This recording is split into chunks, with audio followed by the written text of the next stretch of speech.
Hello, everyone. Now that you've had a chance to get your feet wet with the discussion forums and hopefully become used to them, I wanted to talk a little bit before I do my week two introduction or my unit two, week two introduction about the discussion forums, kind of the do's and the don'ts of how you should go about it, and what the best practices are, and what you can do to ensure that you'll get the best grade possible.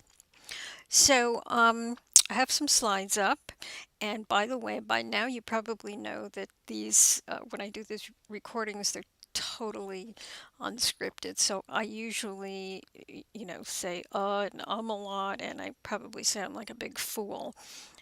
What's interesting is I can talk in front of a group of 100 people and I'm absolutely fine. But when I'm talking to my screen, it makes me feel like I'm sort of like a crazy person talking to myself. So, plus the fact I'm always afraid my family's going to hear me doing this and they'll think, oh, what's wrong with her? She's finally lost her mind. Anyway, let's get back to the discussion forums. So, some of this information I have on the slides is really like common sense. Uh, anyway, you can read this, so I'm not going to regurgitate it. You can read it. Um, but some of the most important points are, and this is really important. I know it's a little bit confusing at first, but the thing is, I put them up on either a Monday or Tuesday, the discussion forums. Obviously, it takes you a couple of days to read at least a quarter, a third of the information that you're supposed to read or the screenings. So, what you want to do is you want to start participating in the first forum of the week as soon as possible and then continue to log on. Now, obviously, you don't have to log on at a certain time or day, but the point of doing that is you want to generate a conversation with other students. So, in order to keep the discussion flowing, you really have to go on a lot and comment. And you want to also, what I do on the directions is I indicate how many times you're supposed to post an original response to whatever the topic is that I put up, and how many times you need to respond to other students' posts. So you want to make sure that you follow the directions because that keeps it going. Um, the other thing is I'm going to show you in a second some critical thinking guidelines that I've made up to kind of help you come up with things to say. And also the directions, the critical thinking guidelines are also located at the bottom of Unit 2 on Moodle. Now, this, of course, is kind of a little off topic with regard to the discussions, but not really. You'll notice that at the top of Moodle, and I've just revised this, by the way, the dates. I've listed particular dates if you want to mark them on your calendar of various things that are due. So if you look at this, we're already up to, you're up to Unit 2. So I assigned Unit 2 a little late. I guess I did assign it on the 29th. I mean, I did put it up, the discussion up. Uh, and that became open. Obviously, it went live. So you'll notice that in Unit 2, if you look on Moodle, you'll see that your midterm essay is assigned, and I'll talk to you a little more about that. It's pretty straightforward. You can choose from a few different types of essays and topics.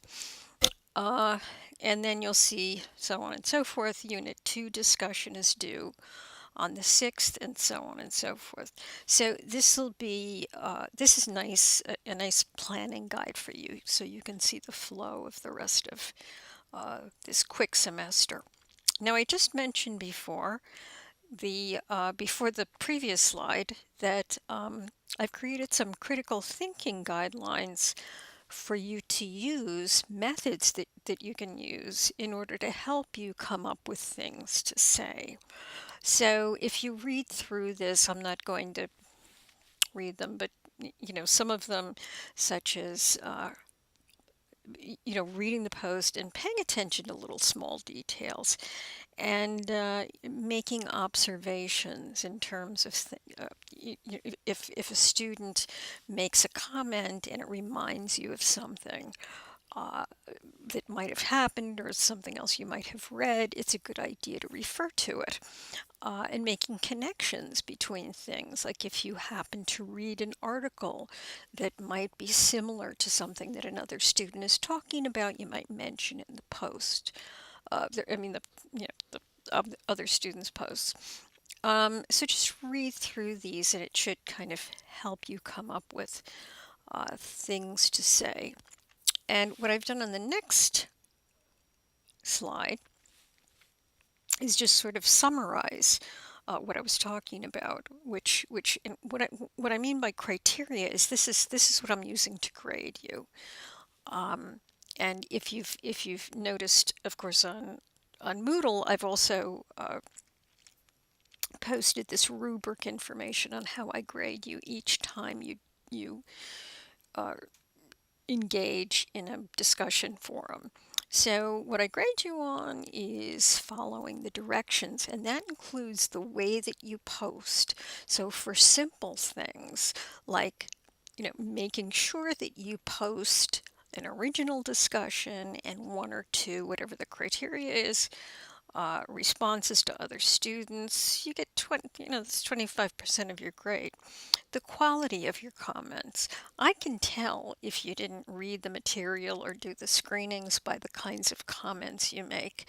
So keep that in mind.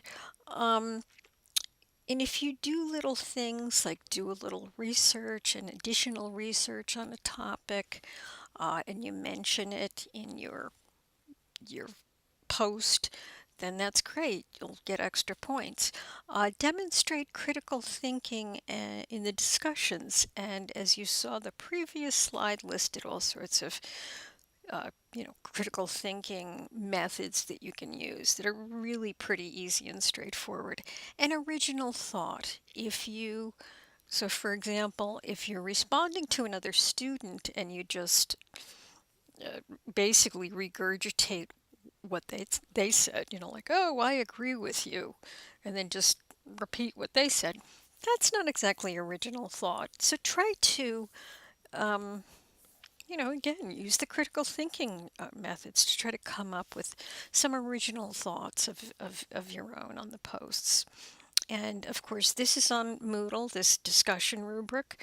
So definitely go over that and read it. The more you read this, it's really quite simple to follow the directions. You just have to read the materials and keep doing the same thing every week in terms of the number of posts, the way that you respond, and then you'll do really well in the class. In Unit 2, which we're about to go into, you'll notice that on June 15th, the midterm essay is due. It's pretty simple. It's 5 or 6 pages. I don't have it in front of me right now, so I don't know. I think it's 6 pages. It's simple. I tell you, what the topic is. You do a little research. It's always based on something that we read or something that we screened. And it's double spaced, so if it's 6 pages, it's really a 3-page essay. So it's pretty simple. And the directions are on the bottom of Unit 2, and you can always write me if you have, email me if you have questions about that. So that's it for now. I'm going to end this, and then I'll go over the introduction slides.